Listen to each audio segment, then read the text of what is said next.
सबको हिंदी दिवस की बधाई। ज्ञान गंगा के 3 पत्ती कार्यक्रम के अंतर्गत हिंदी दिवस पर विशेष में आज हम आपसे बात करते हैं। एक शब्द प्रचलित है हिंदी में, विडंबना। तो इसका अर्थ क्या होता है, तो यह अर्थ आपके साथ में साझा करना चाहता हूँ। विडंबना का अर्थ होता है सामने कोई गलत कर रहा है लेकिन हम कुछ न कर पाए, वह स्थिति विडंबना कही जाती है। इसी के लिए विडंबना शब्द बना है।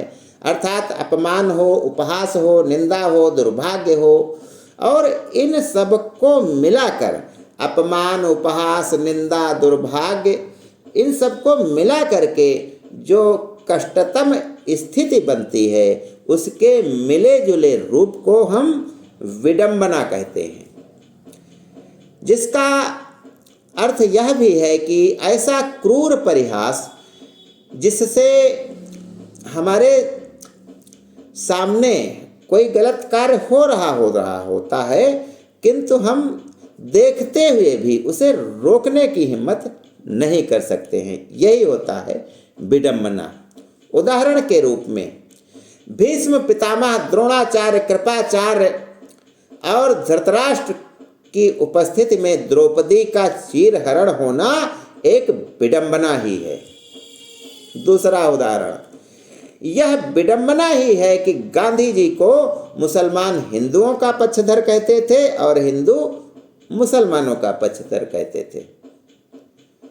अगला उदाहरण, यह विडंबना ही है कि पूर्व प्रधानमंत्री श्री वीपी सिंह को मंडल कमीशन लागू करना भारी पड़ा। अगला उदाहरण, विडंबना ही है कि बाहुबली को उसके मामा कटप्पा ने मार दिया।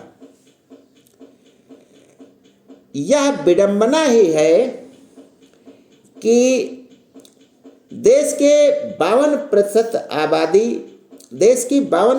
आबादी का जो प्रतिनिधित्व पिछड़ी जातियों के नेता करते हैं, लेकिन जब इन्हें प्रधानमंत्री का बनने का अवसर प्राप्त होता है तो ये सब आपस में ही लड़ते झगड़ते रहते हैं और तब तक लड़ते हैं कि जब तक कोई तीसरा प्रधानमंत्री गद्दी पर बैठ नहीं जाता है। यह विडंबना ही है कि आज के इस हाईटेक जमाने में भी लोग भूत प्रेत और जादू टोने की बात करते हैं। ज्ञान गंगा में बस आज इतना ही। जय हिंद, जय भारत।